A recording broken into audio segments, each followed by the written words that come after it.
That gut-wrenching anxiety is not passion.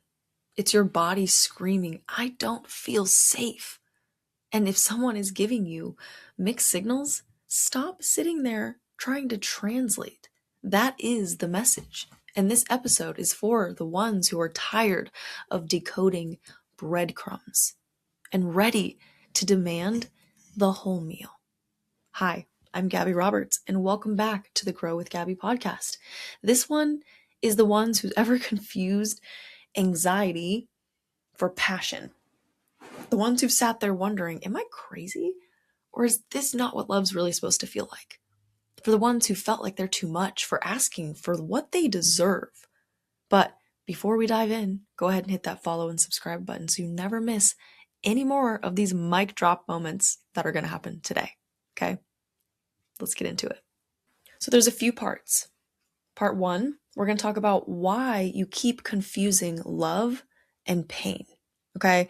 Now, let me just first start by saying this is a matter of wiring and the way that your brain has been conditioned over the years. You are not broken. There's nothing wrong with you. Okay. Please hear me when I say that, because your brain and your nervous system are wired to pay attention to what feels familiar, not necessarily safe. And I know that can be confusing. So hear me out. If you grew up with love that was super hot and cold, just unpredictable, completely conditional, who just neglected that piece that you were missing, that connection piece. You just were all walking on eggshells around them constantly. Yeah, your brain now equivalates the chaos to love, because that's all you knew growing up. And it's, again, doesn't mean you're a bad person, doesn't mean that there's anything wrong with you. It just means you didn't have the tools that you needed when you were small. Okay. So when we come to terms like the attachment styles, when we get older, where do those stem from? When you were small. So it's not that you're doing anything wrong. It's simply that your body knows what's familiar rather than what is safe. Okay. So when we talk about like the anxious attachment style, this is going through being completely confused and really craving that anxiety part of things, the passion, if you will. Why aren't we fighting? Why aren't we, like the passion truly? It's because like your nervous system thinks that level of uncertainty equals love. So the anxious attachment is usually like the one that's truly worried about being abandoned. There's a lot of abandonment here. It's please don't leave me. I'll do anything for you. I'll change anything and everything. Just tell me what to do. Just don't leave me. Right? So you're always anxious about if they're happy, if they're going to text you back, what kind of mood they're in. And that can be really exhausting. So there's other parts of the attachment styles that we can go into, right? Like it's not just being the anxious attachment. There's avoidant. You may confuse distance for independence, if you will. Some people are just used to being on their own, so they tend to kind of add that distance between as a sense of protection, okay? And that's because your nervous system thinks, love equals maybe losing yourself. So I have to distance myself, and I'd rather distance myself than to get hurt again, right? So that's hard. I personally am the anxious attachment, and I have learned to grow into more of a secure attachment. And I notice that when I am able to be in that secure attachment area, it's when I'm not triggered by things, And so we always are like, oh, I'm good, until something comes in and wrecks us. Like I was just talking to someone the other day, and he's like, I didn't know that I was like this until this shit came in and it hit hard and it hit fast. And I'm like, yeah, that's usually how it works, because you don't know till you know, and that's why we're here learning. That's why we're growing. And this is why you keep confusing the love with pain, because again, it all comes with attachment and the way that you were raised, the way that you were conditioned to crave your version of love. This isn't the same for everyone. Like I was of deep anxious attachment. I've even been like really disorganized attachment, where it's just like you kind of swing in between both of the anxious and the avoidant. There's dismissive, there's fearful. Again, I'm either don't leave me, I need to spend all my time with you, or I'm just gonna put some distance to protect myself. And honestly, I've been both. I've been kind of disorganized here, where it might swing between this feeling of, again, like I need them to, I don't like them right now and I want to be away from them, because your brain, again, doesn't know what feels safe and doesn't. So it's very important to know what safety feels like for you, because safety in my body and my nervous system is going to feel completely different. And so just also know that when those triggering times come up, it's not because you've done anything wrong or you're not doing the process right or you're not in this secure attachment. No one is 24/7. We all feel those moments of fear and joy and happiness and pain and all of the things. I mean, that's just being human. Okay. So just know that whatever attachment style you are, it's all about awareness. We're not figuring these things out to be like, okay, this is what's wrong with you and this is how you can fix it, right? Or learning that there's a one size fixes all. And again, there's not, you don't need to fix yourself because you're not broken. But the more you become aware of your tendencies, it's easier to then structure those, to maybe tweak a couple things so you can grow. Because we're supposed to change, we're supposed to grow, we're supposed to evolve. We're not always meant to stay the same. So if you're like, oh my gosh, I'm totally the avoidance side, I am completely the anxious attachment side, that's okay. Learn what works for you and then start learning, what do I need in this moment to make me feel safe? Why do you think I always have, a blanket or something I'm messing with, like my hair? These things make me feel calm because sometimes I can be really anxious. My mind goes a little too fast for me at times. Is that because I'm broken? No. It's because, one, my body's self-soothing. Two, it needs something to focus on. So it's not thinking about being left, right? And that's why it's important to be in a secure relationship, because with your partner needs to be secure as well. It's a hard combination when you have the avoidant meeting the anxious, because one wants their space and the other one's like, I need you to talk to me, and that can cause a lot of friction, a lot of tension, a lot of pressure. Okay, so your attachment style, whatever it may be, isn't your fault. And this doesn't always have to apply to being with the love of your life. This could be attached to friends, to family, to businesses, coworkers and your partners, like literally any connection in your life you can feel an attachment to. So attachments aren't always bad. You can have a secure attachment, so just know that it's not your fault. You're not broken, but healing it and growing through it, that is your responsibility to take ownership and say, okay, these are where I feel like I'm not showing up in the way that I could. What can I do to improve? It's not, why am I like this? And, oh, you stupid idiot, change. No, no, no, no. Trust me, trying to add pressure to the things on your plate that you need to change is not a great way to do it, because pressure, even loving pressure, can still feel like pain, can still feel like, well, I'm trying my best and it's just not enough. So keep your intentions clear, keep your expectations low here. We're not trying to fix it overnight. We're just being aware. Okay. So if this is your first time learning about an attachment style, welcome. There's nothing wrong with you. You're not behind. You're learning this right here, right now for a reason. And I'm so glad you're here. We talk a little bit about attachment style, right? There's also a communication style. There's a love language. There's many things that go into what makes you you. There's your human design. There's your personality traits, all these things. But for now, we're just going to talk a little bit about some love languages, because they're not always about love. It's about safety. It's what makes me feel loved. Yes, what's underneath love? Safety. What makes me feel safe? So if your love language, for example, is words of affirmation, there's 5. Sometimes there's one that's at the top and you're like, that is the thing I need. That's my number one go-to every time.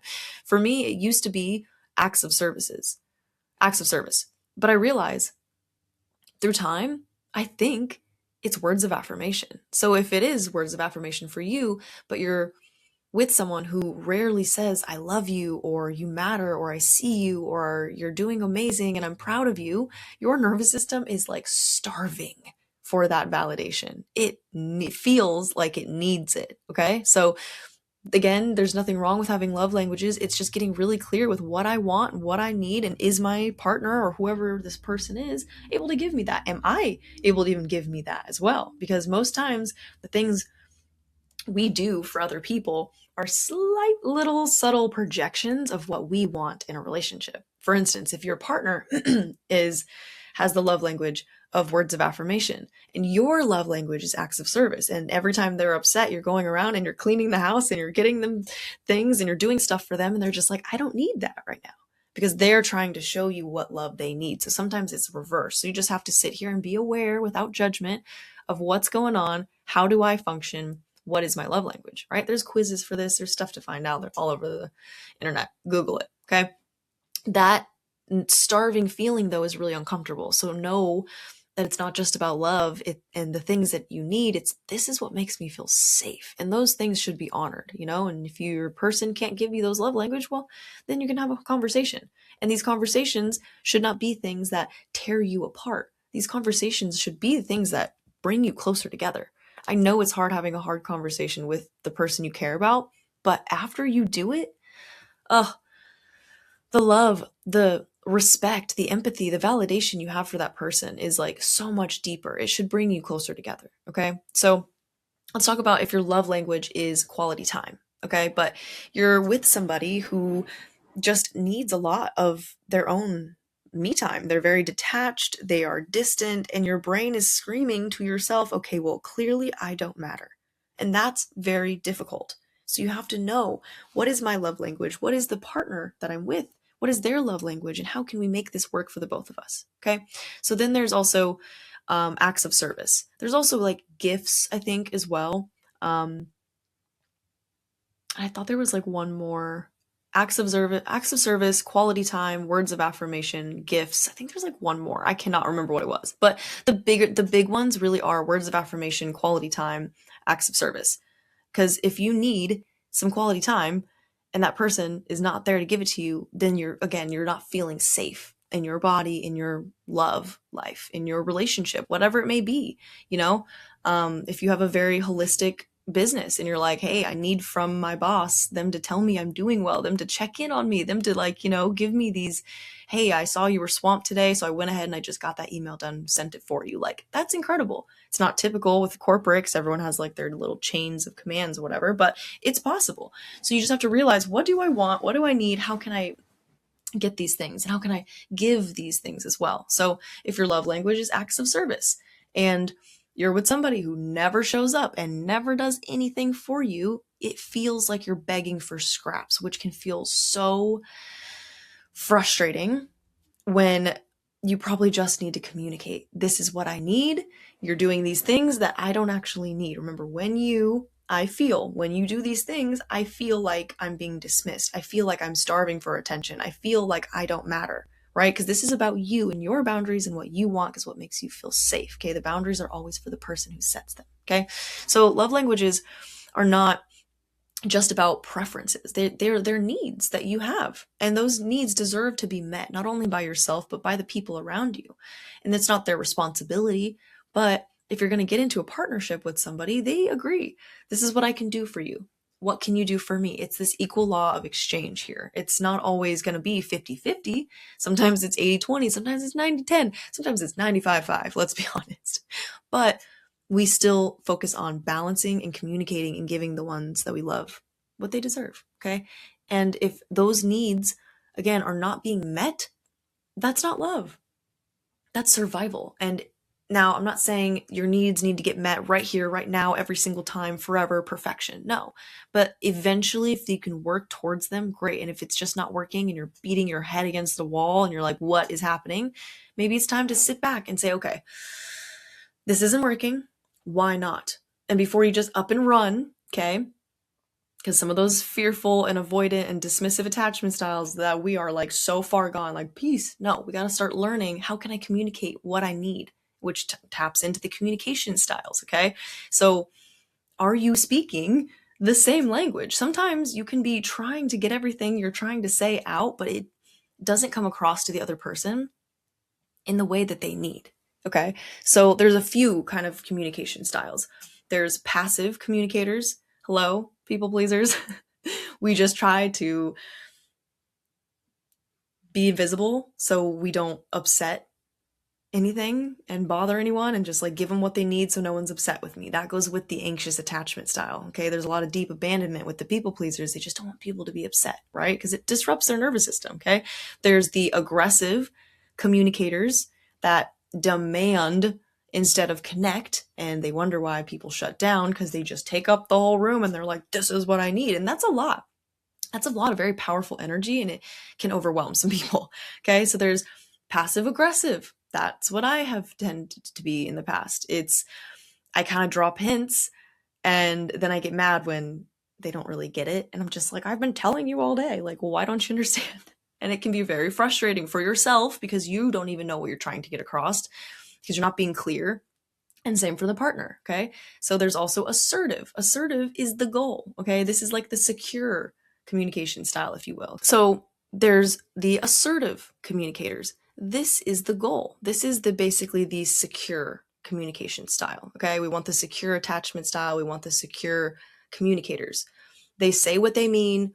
They have kindness. They have clarity. This one's my husband. He's so secure, like 99% of the time. Every now and again, he'll tap into a little bit of the people pleasing and just try to fix it because he hates to see me upset. But at the same time, I'm like, I'm allowed to be upset. I'm allowed to cry because this is my way of processing.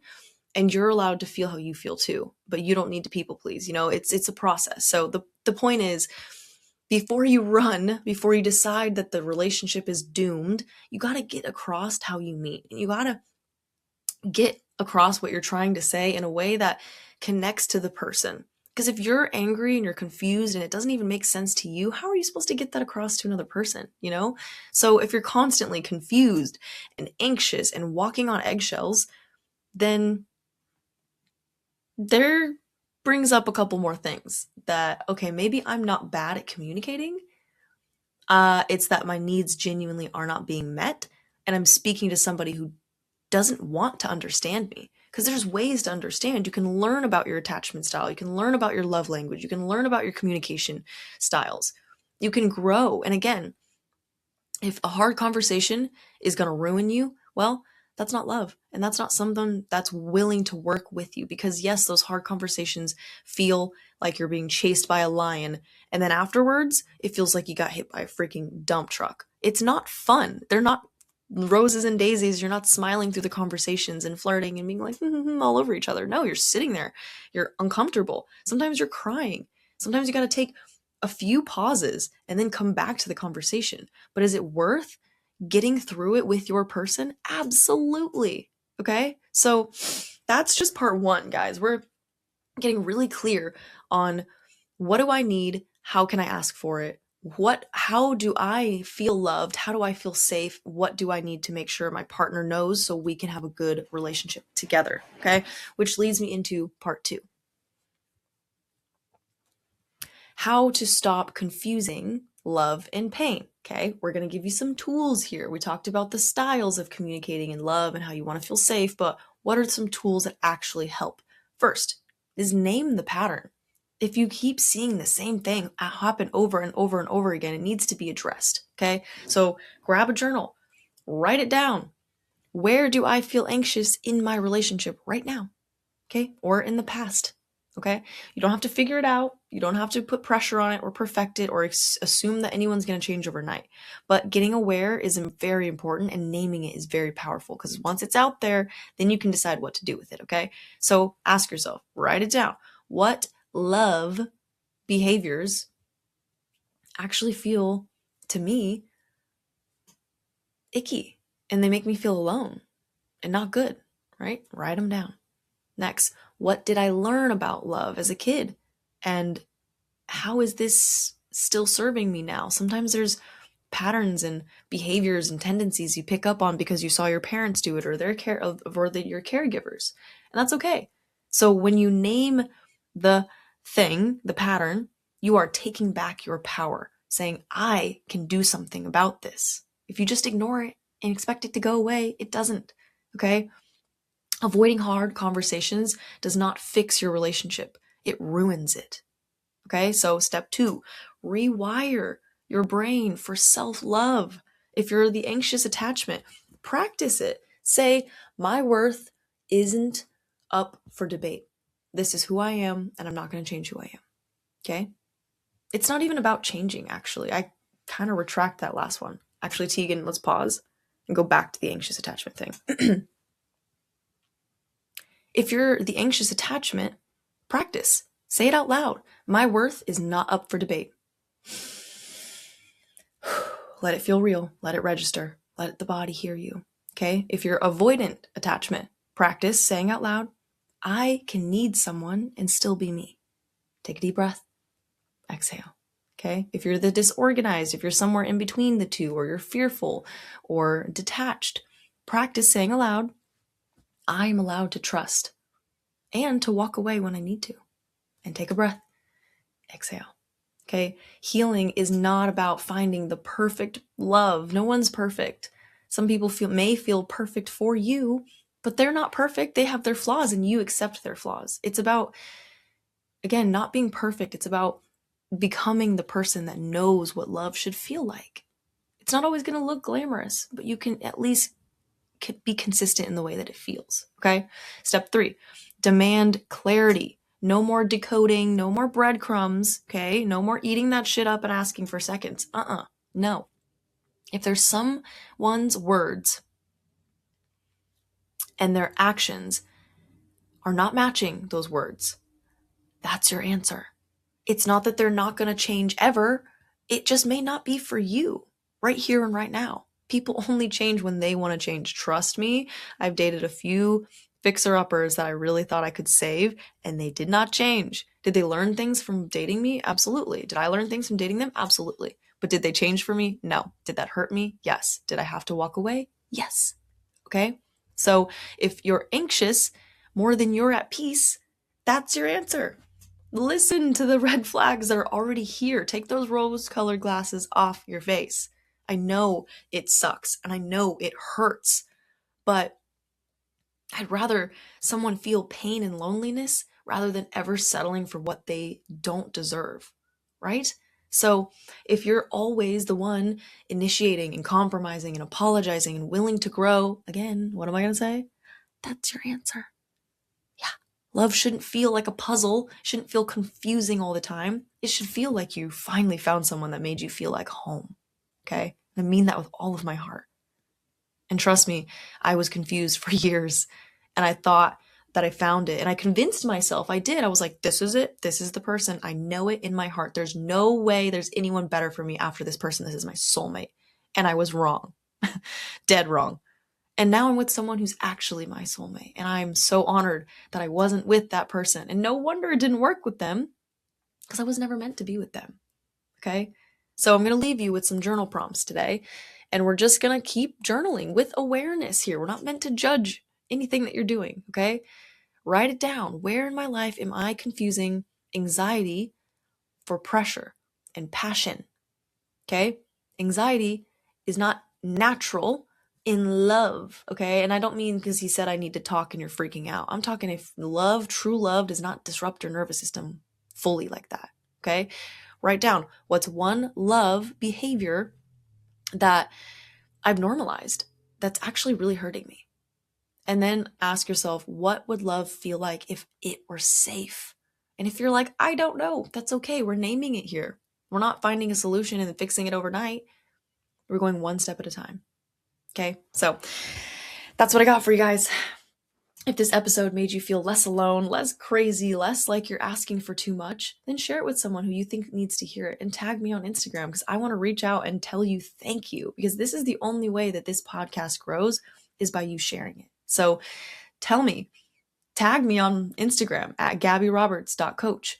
What's one love behavior you're finally willing to walk away from that didn't actually feel like love, but you thought it was in the beginning?